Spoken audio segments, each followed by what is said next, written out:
নারীদের সম্পর্কে একটা গুরুত্বপূর্ণ তথ্য কি জানেন? যে আপনি তাকে যা বলবেন সে আস্তে আস্তে তাই হতে থাকবে। কি বিশ্বাস হচ্ছে না? এই যেমন ধরেন আপনি তাকে বললেন যে তুমি দেখতে কিন্তু ভারী মিষ্টি, তখন সে পরিপাটি হয়ে নিজেকে আরো গুছিয়ে রাখা শুরু করবে।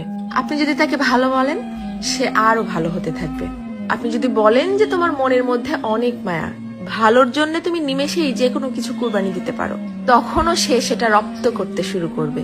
কিন্তু যখনই আপনি তার খুঁত ধরা শুরু করবেন, তার ছোট ছোট ভুলগুলোকে বড় বানিয়ে তাকে সবার সামনে অপমান করে ছোট করবেন, সে এটা পারে না, সে ওটা করে না, সে একজন বেয়াদব, সে একজন অসভ্য, মুখে মুখে তর্ক করে, সে একজন মারাত্মক রাগী, তেজি, জিদ্দি মহিলা, এ ধরনের কথাগুলো যখন তাকে কষ্ট দিয়ে বলবেন, সে কিন্তু আস্তে আস্তে তাই হতে থাকবে। কারণ তখন সে ইতোমধ্যেই জেনে গেছে যে আমার আর ভালো কিছু প্রকাশ করার মতো কিছু নেই।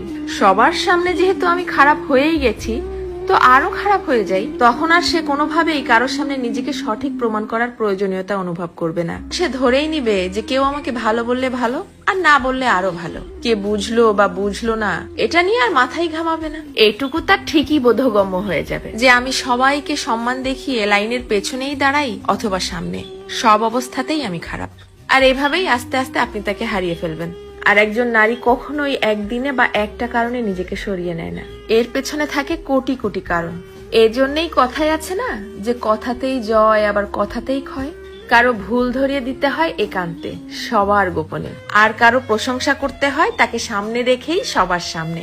কারো প্রশংসা করাও কিন্তু একটা মহৎ গুণ, যা মানুষের স্বভাব এবং আচরণকে নিমিষেই পরিবর্তন করতে পারে। মানুষ কথা তো বলতে শিখে যায় 2 বছরে, কিন্তু কোন কথা কোথায় কিভাবে বলতে হবে সেটা হয়তো শেখা হয় না 50 বছরেও।